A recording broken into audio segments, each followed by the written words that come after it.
43문과 44문을 살펴보도록 하겠습니다. 먼저 43문 제가 질문을 하면 여러분 답해 주시기 바랍니다.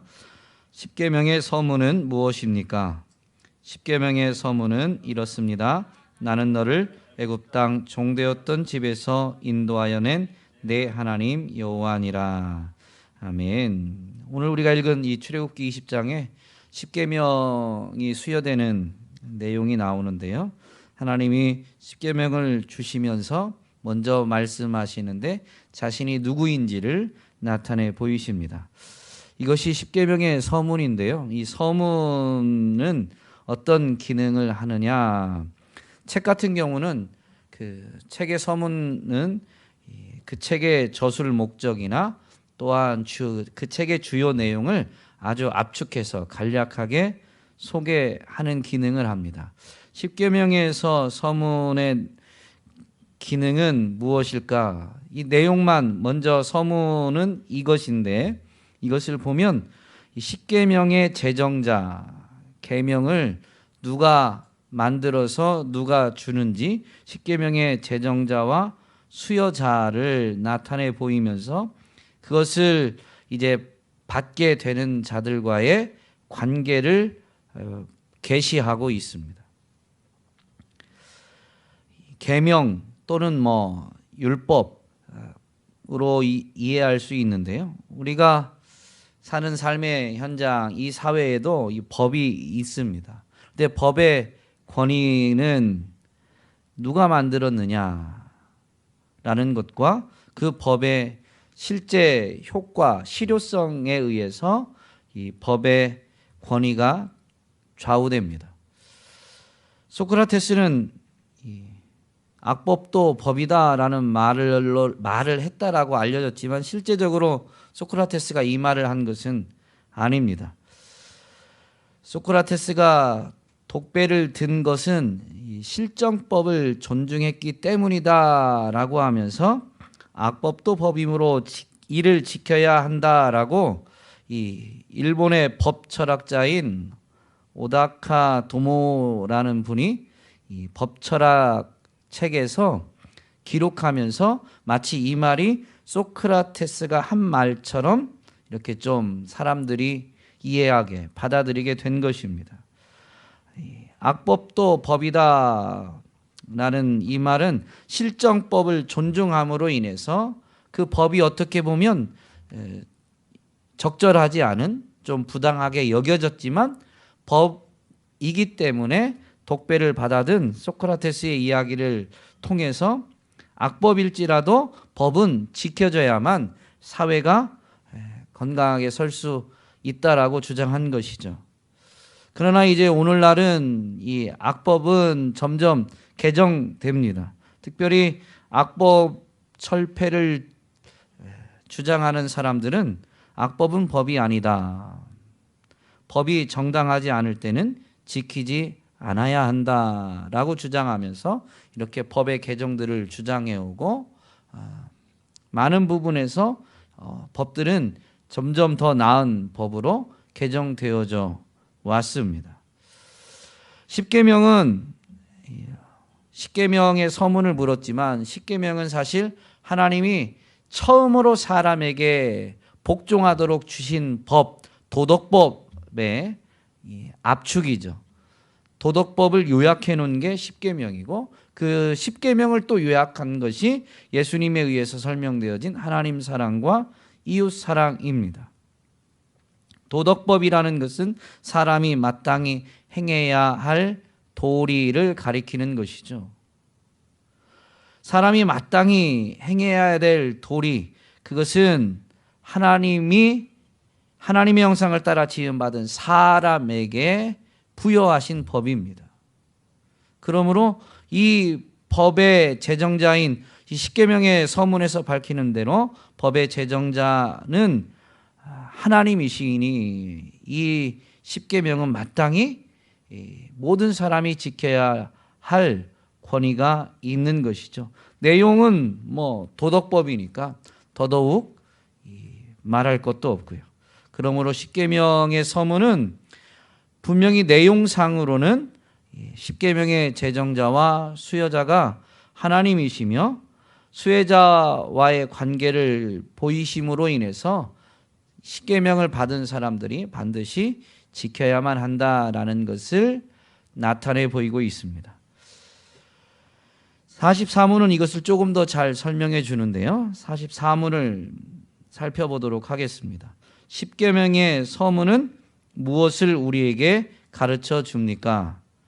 십계명의 서문은 하나님이 주와 우리의 하나님과 구속자이심으로 우리는 그의 모든 명령을 지켜야 한다는 것을 우리에게 가르쳐 줍니다.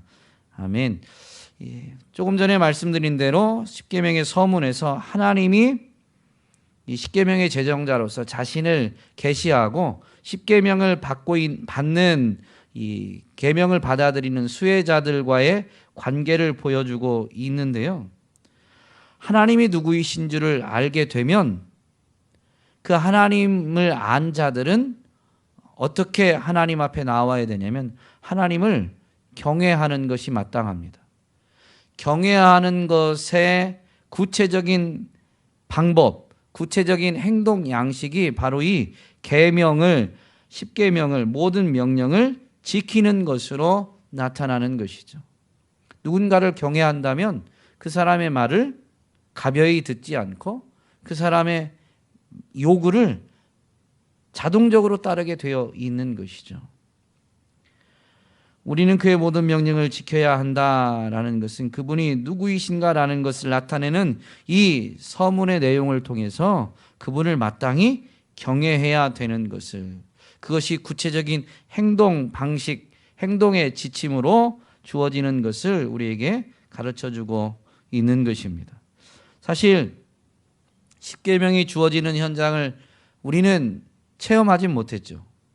그러나 성경의 기록만 놓고 본다면 이 시내산에 모세가 올라갔을 때 그 시내산은 이 구름으로 가득 가려지게 되었고, 또 저녁에는 산 정상 쪽에서는 이 불기둥이 일게 일었습니다.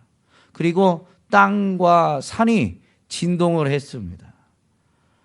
산 아래에 있는 사람들은 그 산을 감히 가까이 할 수 없는, 범접할 수 없는 현장이 지금 하나님이 임재하셔서 십계명을 부여하는 현장이었던 것이죠.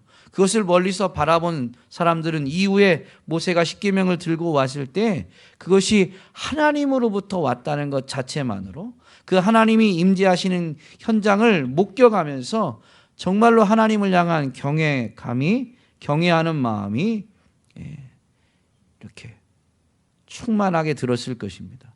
오늘 우리도 사실 말씀을 대하는 자세가 달라지게 되는 때는 언제냐면 하나님을 경험하는 때입니다. 하나님이 누구이신가라는 것을 이 성경을 통해서 배우는 것도 필요하지만 1차적으로 하나님을 경험하는, 그래서 하나님을 경외하게 되는 마음이 없으면 성경을 통해서 하나님에 대해서 아는 것은 지식이지 마음의 자세로 이어지지 않습니다. 십계명을 통해서 하나님이 자기를 계시해 주셨는데 소요리 문답에서는 이것을 이렇게 설명하고 있죠. 하나님이 주와 그리고 우리의 하나님과 또 구속자가 되심을 설명하고 있다라는 것입니다. 그렇기 때문에 하나님이 우리에게는 주가 되시고 우리의 하나님이 되시고 구속자가 되시기 때문에 그분의 모든 명령을 지켜야 한다라고 이렇게 지금 설명해 주고 있습니다. 우리가 하나님을 경험하면 그 하나님이 어떤 분이신가라는 것을 논리적으로 이렇게 표현하거나 설명할 수는 없을지라도 그분이 우리의 주인 되심, 주 되심, 왕이 되심과 또한 그분은 바로 나의 하나님 되신다라는 것을 분명히 체험하게 되는 것입니다. 또한 그분의 은혜가 우리를 구원하신 것임을 분명히 체험하게 되죠. 그렇기 때문에 경외함으로 그분의 모든 명령을 지켜야 한다라는 것입니다. 소요리 문답에서 하나님이 어떤 분이신지를 계속 가르치고 또 그 하나님 앞에 우리가 어떻게 행해야 되는지를 가르치는데요. 하나님은 첫 번째로 설명하는 게 주이시다라는 것입니다. 존재하는 모든 것을 하나님이 창조하셨습니다. 이것은 십계명 중에 제 4계명을 주실 때 계시되는 내용이죠. 오늘 우리가 읽진 않았지만 십계명 수여되는 십계명의 내용이 기록된 이 출애굽기 20장 11절에 보면 안식일을 지키라라고 하시는 하나님께서 이렇게 말씀하십니다. 이는 엿새 동안에 나 여호와가 하늘과 땅과 바다와 그 가운데 모든 것을 만들고 일곱째 날에 쉬었음이라. 그러므로 나 여호와가 안식일을 복되게 하여 그 날을 거룩하게 하였느니라 라고 분명히 말씀하시죠. 엿새 동안 하나님이 하늘과 땅과 바다와 그 가운데 모든 것을 만들고 일곱째 날에 안식하셨다, 쉬셨다 라고 분명히 설명해 주고 있습니다. 존재하는 하늘과 땅과 바다와 그 안에 있는 모든 것을 하나님이 만드셨다라는 것이죠. 그분이 만드셨기 때문에 모든 것은 그분의 것입니다. 또한 태초에 만드셨는데 지금 이 계명을 받는 그 순간에도 하나님이 만드신 그것이 여전히 유지되고 존재하고 있는 것이죠. 그것은 그분이 만드셨을 뿐만 아니라 그 만드신 것을 여전히 통치하고 계시는, 여전히 붙들고 계시다라는 분명한 증거입니다. 그러므로 우리가 사는 이 세상 자체가 하나님이 주가 되시는 분명한 증거들인 것이죠. 그래서 로마서 1장에서 사도 바울은 이 만물을 보고 하나님을 발견하지 못하는 자들, 아니 하나님의 신성과 능력이 분명히 이 만물에 표현되어져 있는데, 깃들여져 있는데 그 만물을 보고 하나님 앞에 감사하지 않는 자들은 스스로 지혜롭다고 여기지만 어리석은 자들임을, 자신들의 지혜를 의지하고 자신들의 욕심대로 사는 그들은 결국엔 하나님의 심판을 피하지 못할 것을 사도 바울은 분명히 가르치고 있습니다. 하나님이 만드신 이 모든 만물, 그것을 지금 붙들고 유지하고 계시는 것은 하나님이 모든 것의 주가 되신다라는 것이고, 우리는 지금 하나님이 만드신 그 세상 안에서 살아가고 있으니 그분은 우리에게도 주가 되시는 것은 부인할 수 없는 진리인 것이죠. 그러므로 우리는 그 하나님 앞에 감사하고 그 하나님의 말씀에 마땅히 순종해야 되는 것입니다. 하나님이 자신을 이렇게 계시하시면서 십계명을 주셨으니 무엇보다도 십계명에 순종하는 것은, 십계명 이 계명에 복종하는 것은 해야만 하는 마땅한 의무, 마땅한 자세인 것이죠. 또한 하나님이 누구신가라는 것을 이 서문에서 나타내 주셨는데 우리의 하나님이시다라고 소유리문답에서는 설명해 주고 있습니다. 사실 십계명을 수여하게 되는 것은 하나님이 이스라엘 백성들과 언약을 맺으심으로 인해서 이제 십계명을 수여하시게 되죠. 언약을 맺고자 하시는 내용을 보면 19장 5절 6절에 보면 하나님이 이렇게 말씀하십니다. 그들을 애굽에서 인도하시면서 세계가 다 내게 속하였나니 너희가 내 말을 잘 듣고 내 언약을 지키면 너희는 모든 민족 중에서 내 소유가 되겠고 너희가 내게 대하여 제사장 나라가 되며 거룩한 백성이 되리라. 너는 이 말을 이스라엘 자손에게 전할지니라. 이것이 지금 하나님께서 모세에게 하시는 말씀인 것이죠. 세계가 다 내게 속하였나니 너희가 내 말을 잘 듣고 내 언약을 지키면 너희는 모든 민족 중에서 내 소유가 되겠고 너희가 내게 대하여 제사장 나라가 되며 거룩한 백성이 되리라. 이것을 이제 언약하시면서, 그래서 이제 하나님의 말씀을 잘 듣고 하나님의 언약을 지키게 하기 위해서 지금 십계명을 또 이어지는 율법들을 부여하고 계신 것이죠. 수여하고 있는 것입니다. 이것이 주어졌다는 것 자체는 이 하나님이 이스라엘 백성의 하나님이 되고 이스라엘 백성은 그 하나님의 백성이 되는 것입니다. 그러므로 율법을 받는 자들에게 하나님은 바로 나의 하나님, 우리의 하나님이 되시는 것이죠. 사실 이스라엘에게 율법을 수여하실 때 이 언약을 맺으시면서 하나님이 그들의 하나님이 되심을 나타내 주셨지만 그 이전에도 이미 하나님은 그들의 하나님이셨습니다.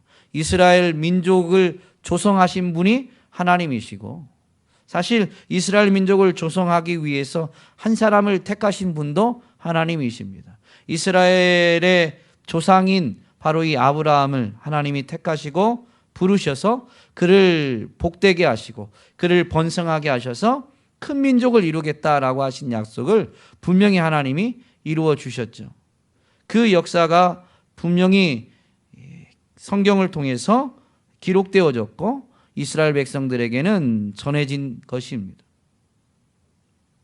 그러므로 아브라함의 하나님, 이삭의 하나님, 야곱의 하나님이신 그분이 바로 이스라엘을 번성하게 하셨고 말씀하신 대로 애굽에서 이스라엘을 건져내신 분이십니다. 언약을 맺기 전부터도 하나님은 이미 아브라함과의 언약 때문에 그 약속을 지키시면서 이스라엘을 한 나라, 한 민족이 되도록 조성하시면서 이제 그 민족을 하나님의 백성 삼고자 이렇게 언약을 그래서 율법을, 계명을 부여하고 계신 것입니다. 그러므로 율법이 부여되는 데 있어서 나는 너희의 하나님이다라고 하실 때 이 하나님이 바로 율법을 받아들이는 자들에게는 나의 하나님, 공동체로 받으니까 우리의 하나님이 되시는 것이죠. 로마서 4장에서는 우리가 믿음으로 말미암아 아브라함의 후손이 되었음을, 믿음으로 의롭다함을 받은, 믿음으로 구원을 받은 아브라함의 후손임을 분명히 가르쳐주고 있습니다. 영적인 이스라엘이 된 것이죠. 그러므로 이 십계명의 서문에서 가르쳐주는 그 십계명을 주신 하나님이 우리의 하나님이시다라는 것은 오늘 우리에게도 분명히 적용되는 것이고 이것은 하나님이 택하시고 오늘 내가 여기 있을 때까지 오늘 내가 여기 존재하도록 섭리하신 분이 하나님이시다라는 것을 분명히 되새기게끔 해주시는 것입니다. 그러므로 율법 자체는 이것을 잊어버리지 않아야 되는 거예요. 첫 번째는 그분이 주가 되시기 때문에 그분에 의해서 만들어지고 그분에 의해서 존재할 수 있게 되었기 때문에 그 주인 되신 그분 앞에, 왕 되신 그분 앞에 마땅히 행해야 될 바가 계명에 복종하는, 십계명을 준수하는 것이지만 이제 이 십계명의 서문에서 가르쳐주는 그분이 우리의 하나님이 되어 주셨다라는 것은 그분이 먼저 우리를 택하시고 우리를 지키시고 보호하여 주셨음을, 그리고 그분이 직접 언약을 맺으시면서 우리로 하여금 그분의 거룩한 백성이 되도록 이 말씀을 주셨음을 기억해야 되는 것이죠. 그러므로 이 계명을 받았다라는 것은 특권인 것입니다. 세계가 하나님께 속하였는데 그 중에서 지금 이 계명을 받는 자들은 택함을 받아서 하나님의 소유된 자로, 하나님의 제사장으로, 거룩한 백성으로 구별되어진 것이니 이것은 특권인 것입니다. 또한 이 애굽 땅 종되었던 집에서 인도하여 낸 여호와다라는 이 표현은 하나님이 구속자이시다라는 것을 가장 강조한 것입니다. 애굽 땅 종되었던 집에서 하나님이 이스라엘을 건져내셨습니다. 그분은 강한 손과 펴신 팔로 이스라엘 백성을 인도하셨습니다. 그들 가운데 거하시면서 그분의 팔로 그들을 안아주셔서 보호하여 주셨고 대적들을 강한 손으로 물리쳐 주셨고 그리고 친히 앞서서 그분이 이스라엘 백성들을 인도하여 주신 것입니다. 그러므로 애굽 땅 종되었던 집에서 인도하여 냈다. 종이었는데 이제 하나님이 그들을 사신 것이죠. 유월절 어린 양의 피로 그들을 구속하셨습니다. 사셨습니다. 건져내셨습니다. 그러므로 이 하나님이 구속자이시다라는 것은 일방적인 하나님의 은혜를 나타내고 있습니다. 어린 양이신 예수 그리스도의 피로 오늘 우리도 구속함을 받았죠.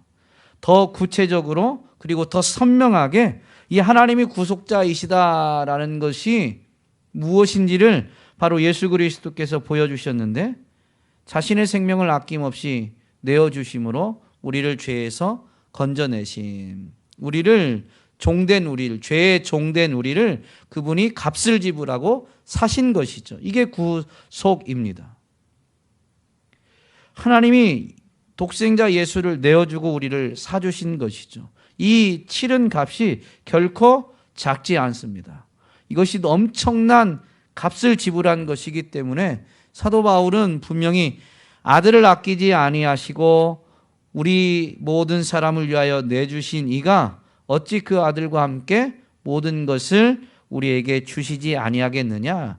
아들을 아끼지 않고 내어주셨다면 모든 것도 아끼지 않고 우리에게 주시는 분이 바로 우리를 구속하신, 그 아들을 통해서 우리를 구속하신 하나님이시다라고 분명히 가르쳐주고 있는 것입니다. 그러므로 하나님이 구속자이시다라는 것은 그분이 아끼지 않고 사랑과 긍휼을 베풀어 주셔서 우리를 사주셨다. 우리에게 모든 것을, 이후로도 우리에게 모든 것을 능히 내주시는 사랑의 하나님이시다라는 것을 나타내는 표현입니다. 그러므로 하나님이 우리의 하나님이시다라는 것과 하나님이 구속자이시다라는 것은 의무가 아니라 그분이 먼저 찾아오시고 먼저 아끼지 않고 사랑을 베풀어 주셨기 때문에, 그 사랑 때문에 우리도 사랑으로 인하여서 그분의 명령에 자발적으로 복종해야 된다라는 것을 분명히 가르쳐주고 있는 것이죠. 하나님의 율법에 지키는 것은 물론 그분이 주가 되시기 때문에 우리에게 주어진 의무이기도 하지만, 그러나 그 의무는 그분의 강요에 의한 것이 아니라 그분의 사랑 때문에 우리가 그 사랑에 붙잡힌 바 되어져서 그 사랑에 사로잡혀서 자발적으로 복종해야 되는 명령이 바로 이 십계명인 것이죠. 십계명으로 대표된 이 모든 율법이 우리가 자발적으로 순종해야 되는 명령인 것입니다. 하나님의 사랑을 분명히 이 구속자이신 하나님을 통해서 되새겨 본다면, 우리는 그 하나님을 체험했다면 누구든지 그분의 명령을 지키고자, 그분의 명령에 복종하고자 스스로 자발적으로 결단하게 될 것입니다. 이것은 이 땅에서도 많이 있는 일이죠. 저 같은 경우도 전에 사역하던 교회에서 담임 목사님으로부터 또 유학을 가볼 생각 없냐라고 이렇게 물으시고, 한 번도 그런 생각 해본 적 없습니다라고 말씀을 드렸더니 한번 생각해봐, 기도해봐 라고 이렇게 말씀해 주셨어요. 어려서부터, 고등학생 때부터 그 교회를 이렇게 다녔기 때문에 이제 담임 목사님이 어릴 때부터 다니다 보니까 그냥 부교육자 대 담임 목사님과의 관계를 넘어서서 이 담임 목사님이 그냥 영적인 아버지로 이렇게 여겨졌습니다. 말씀하셨으니까 이제 기도는 해야 되겠는데, 기도 한 번도 유학을 생각해 본 적이 없다 보니까 기도가 쉽게 되지 않아요. 그래서 그냥 기도하려고 앉아 있는데, 기도해보라라고 말씀하신 지 이틀 3일쯤 됐는데 그냥 기도를 한 게 아니고 그냥 앉아 있다가 그런 생각이 번쩍 들었습니다. 그분이, 담임 목사님이 너에게 영적인 아버지와 같느냐라는 이런 질문이 던져지는 것 같아요. 그래서 그렇죠. 그분이 내게는 영적인 아버지와 같은 분이죠. 라고 이렇게 제가 마음에서 생각을 이렇게 정리하고 있는데 그런 질문이 제 마음에 또 하나 드는 거예요. 그러면 아버지가 이유도 없이 네가 손해볼 일을 제안했겠느냐 이런 생각이 드는 거예요. 아버지라면 당연히 자식한테 도움이 되고 유익할 일을 이야기하셨겠죠 하려고 하다 보니까 더 이상 기도할 이유가 없어요. 그냥 가는 게 맞는 거예요. 근데 정말로 저는 유학을 한 번도 생각해 본 적이 없었고 영어를 못 해가지고 유학은 뭐 생각도 못 해봤고 답변을 드리고도 사실 뭐를 준비해야 될지도 모르고 제 마음에서 그냥 그게 뭐라고 해야 될까요? 막 이렇게 제가 원하는 마음, 그래서 그 유학이 마치 제 소원 성취나 또는 막 뭐라고 해야 될까요? 이거는 절대 하지 않으면 안 될 하나님으로부터 부어진 사명처럼은 여겨지지 않았어요. 그냥 내게 유익이 되니까 영적인 아버지가 이렇게 제안을 했겠지라고 생각하고 당장 이 현재 주어진 사역에 더 집중했지 가면 유익하겠지 이 정도 수준으로만 생각하고 있었습니다. 그러다 보니까 자세히 알아보지도 않고 그래서 사실 저는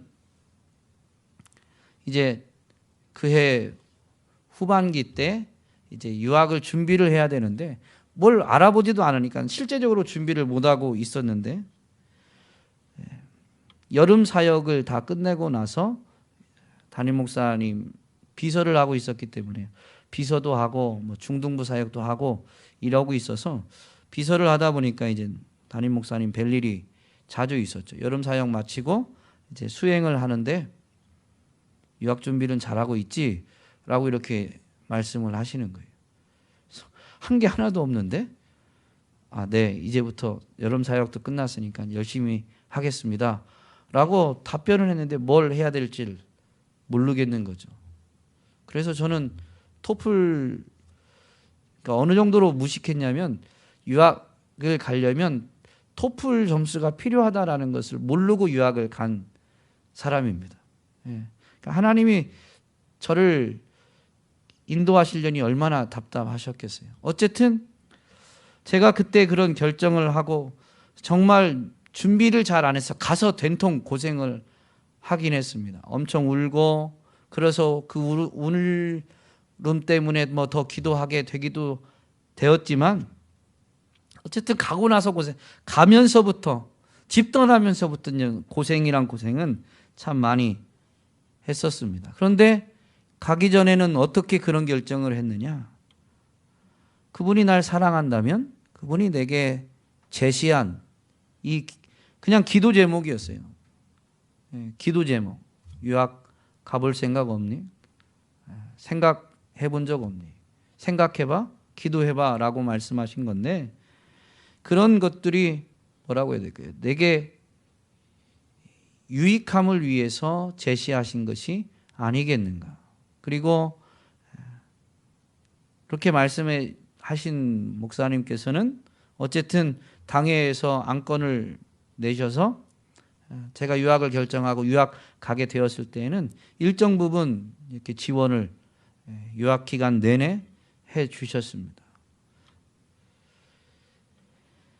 이게 하나님이 율법을 주신 의도고 그리고 율법을 율법을 준행하려고 하는 자들에게 마치 제가 유학 간 다음에도 그것을 제안하신 분이 계속 도와주셨던 것처럼 율법을 받고 자발적으로 순종하려는 이것이 오늘 우리를 위한 하나님의 사랑이고 은혜고 우리의 유익함을 위한 것이다라는 것을 분명히 알아서 자발적으로 순종하려고 하는 물론 완벽하게 율법을 순종해낼 수는 없습니다.